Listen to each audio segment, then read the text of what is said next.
Alrighty, got Mr. Browning with me again here today. We're just going to talk about the second video that we've done that covered standards 1, 2, and 3. And I guess first I'll let Mr. Browning kind of tell me what he thought of the video and give me a little bit of input on maybe even suggestions that he thinks I might need on it.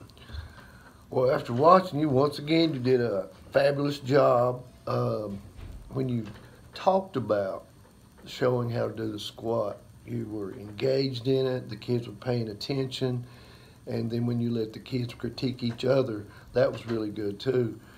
It was just a fabulous job because you're a fabulous person and you're a good teacher and the kids respect you, and that goes a long way with a lot of things in teaching. When the kids enjoy you and they respect you, they'll want to learn. That's what it looks like is happening.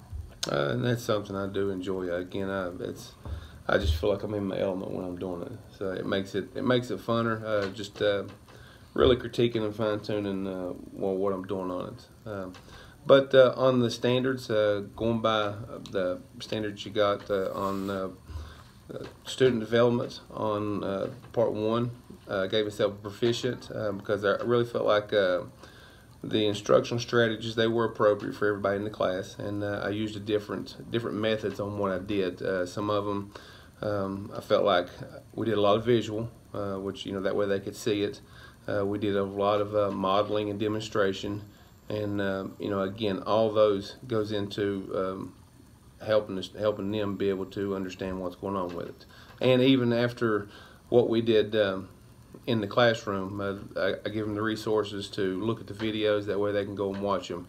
So again, they're getting plenty of different ways that they're receiving the content. On level 2, on standard 1, I gave myself proficient on it because I felt like that my instructional strategies in some form or another met the needs of the students. Standard 2, for me, I gave myself an outstanding, and really because I feel like anytime we're in the classroom in there, I'm always positive with them, and it's not about how much they do. It's about just doing the right form and the effort that they give into it.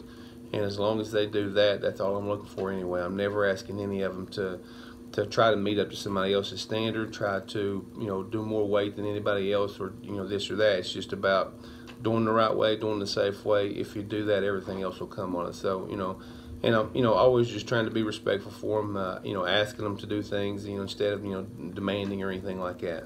You gave a lot of reasons why you should do it a certain way and why you should not do it a certain way. You gave real life situation with a guy in high school, what happened to his hands, and that's all good because that's reality. It's good for kids. They learn and they remember it well.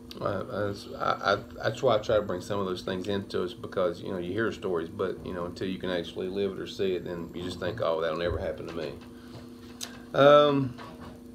On learner differences on part 2, I put a basic on that because I do understand the importance of making accommodations. Sometimes I forget to implement those, or really it's hard right now with the class that we're in.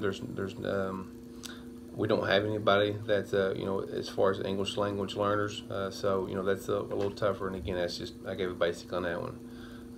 Standard 3, I went proficient on the first part because collaborating with the students to establish a safe, positive learning climate. And again, it's just we were constantly talking back and forth as I was telling them things. One thing that I felt, well, this will even go to the part 2 of standard 3. I gave myself a basic on this one because it says that it was student-centered. After watching the video, I probably talked more than what I wanted.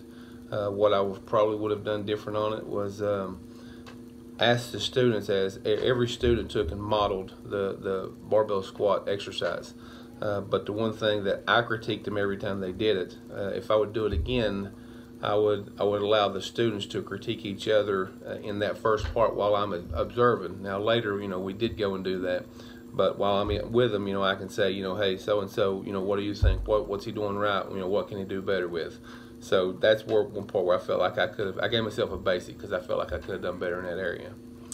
And the last part, I gave myself proficient in this one because I felt like we were organized and we used our time accordingly, and everything everything was pretty structured on what we did. But all in all, again, it's a growing process. I enjoy it, but we'll just keep getting better with it.